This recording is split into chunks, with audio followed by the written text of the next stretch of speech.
जय श्री कृष्णा। तुला राशि और तुला लग्न वालों के लिए बड़ा महत्वपूर्ण समय है, क्योंकि शुक्र मेष राशि में चल रहे हैं, लग्न पे दृष्ट हैं। 13 से 16 तारीख में भरणी नक्षत्र में अनस्टेबल है, लेकिन कफ, कोल्ड और टूथ प्रॉब्लम का ध्यान रखना है, क्योंकि शुक्र कफ के कारक होते हैं। दूसरी बात यह है कि अष्टम भाव का लॉर्ड भी सप्तम में आ गया और उसके द्वादश में, यानी आपके छठे भाव में मंगल, शनि, बुध, सूर्य बैठे हुए हैं। सूर्य आपके बहुत अच्छे हैं, मंगल अच्छे हैं, जो शत्रुनाशक हैं, आपके ऑब्स्टिकल खत्म कर रहे हैं, आपके डेट्स, डिसीज और एनिमीज को क्रश कर रहे हैं, खत्म कर रहे हैं, तो एक अच्छा साइन है। छठे भाव में सूर्य का होना एक बहुत अच्छा साइन है।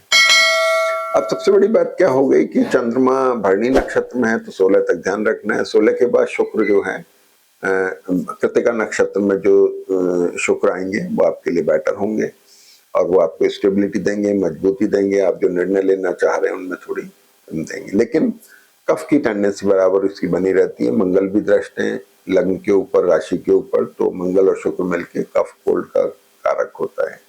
बुध के साथ हैं, ध्यान रखना है। Hernia, appendix, stone, arthritis, sugar, सिर में भारीपन होना, वो एसिडिटी की वजह से अक्सर होता है। कॉन्स्टिपेशन होना, एपेटाइट लो होना, थायराइड, शुगर और शुगर की टेंडेंसी के लिए तो विशेष ध्यान रखें। शुक्र में धनु नवांश में आ रहे हैं 17 तारीख से 19 तारीख के बीच में, तो शुगर पेशेंट्स भी ध्यान रखें। इसके अलावा न्यूरोलॉजिकल प्रॉब्लम, नर्वस सिस्टम की प्रॉब्लम, ब्लड प्रेशर लो होना, इन सब चीजों का अपने को ध्यान रखना है। छठे भाव में, छठे भाव में ये जो कंजंक्शन है प्लैनेट्स का, एक महीने में अच्छा है, जो शत्रु नाशक होता है, यानी ऑब्स्टिकल फ्री, यानी आपकी जन्म पत्री को स्ट्रॉन्ग बना रहा है। तीसरे स्थान, मतलब तीसरी राशि आपकी भाग्य की हुई, जहाँ गुरु बैठे हैं, धार्मिक प्रवृत्ति बनाते हैं, तीर्थ यात्रा भी करा सकते हैं। तीसरे स्थान पे दृष्टि हैं गुरु और शनि दोनों, एफर्ट्स बता रहे हैं, बेटर एफर्ट्स बता रहे हैं, धार्मिक कृत्य बता रहे हैं, तीर्थ यात्रा की तरफ बता रहे हैं।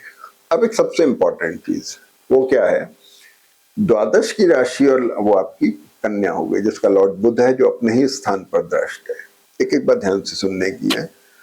तो द्वादश का भाव का बुध लॉर्ड है, पैसे का निष्कासन करा रहा है, यानी खर्च करवा रहा है, आपकी ट्रेवल भी करा सकता है। मंगल, शनि विदेश यात्रा की तरफ, विदेश में रहने वाले लोगों के लिए, काम करने वाले, कारोबार, नौकरी करने वालों के लिए बड़ा इंपॉर्टेंट टाइम है। सबसे बड़ी चीज क्या हो गई कि यहाँ पर इस वीक में मीन के चंद्रमा आ रहे हैं 15 से 17 तारीख के बीच में। ये बड़ा ऑल ऑफ सडन लॉस और ऑल ऑफ सडन गेन का कॉम्बिनेशन है।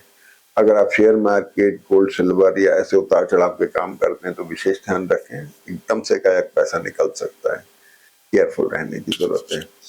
प्रोफेशनल पार्ट पे ऑल ऑफ सडन चेंज आ सकते हैं, बेटर भी हो सकता है तो नुकसानदेह, यानी एकदम से लॉस भी हो सकता है।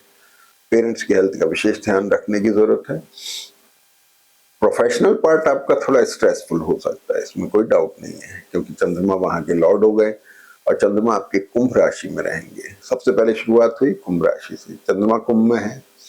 11, 12, 1 पांचवी राशि हो गई, पांचवा स्थान हो गया चंद्रमा। राहु के साथ में थोड़ा स्ट्रेसफुल है, लेकिन एक्टिव है। राहु के साथ बैठ के चंद्रमा दशम भाव प्रोफेशनल पार्ट को, आपकी वर्किंग को एक्टिव बना रहे हैं। ठीक है।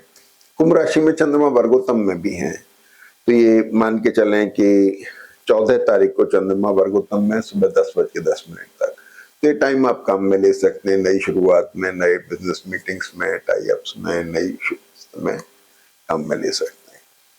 अब यह है कि शुक्र जो है, आपको मैंने बताया 13 से 16 तारीख तक भरणी नक्षत्र में है, और इसके बाद 14 तारीख को सूर्य बदलते हैं। तो अब आप देखिए 11 से लेकर 14 तक सूर्य वर्गोत्तम में है, मीन राशि में। मीन राशि आपकी छठी राशि हो गई, जब सूर्य बैठ के जन्म पत्री को मजबूत बना रहे थे, शत्रुनाशक बना रहे थे, अब आपको रिकॉग्निशन दे रहे हैं। मेष में आ गए, 14 तारीख को बदले, 9:30 बजे सुबह मेष राशि में, वो भी वर्गोत्तम में है। 14 से 17 तक वहां वर्गोत्तम में रह के आपको इमेज बिल्डिंग कर रहे हैं, आपको रिकॉग्निशन दे रहे हैं।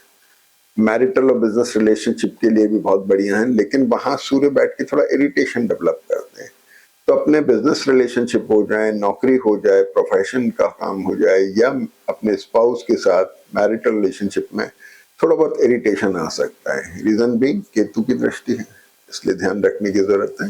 सूर्य इरिटेटिंग है, बोलने पे थोड़ा ध्यान रखने की जरूरत है। तो यहां तक हम हो गए। हार्निया, अपेंडिक्स, स्टोन बीमारियों का भी अपने को ध्यान रखना है।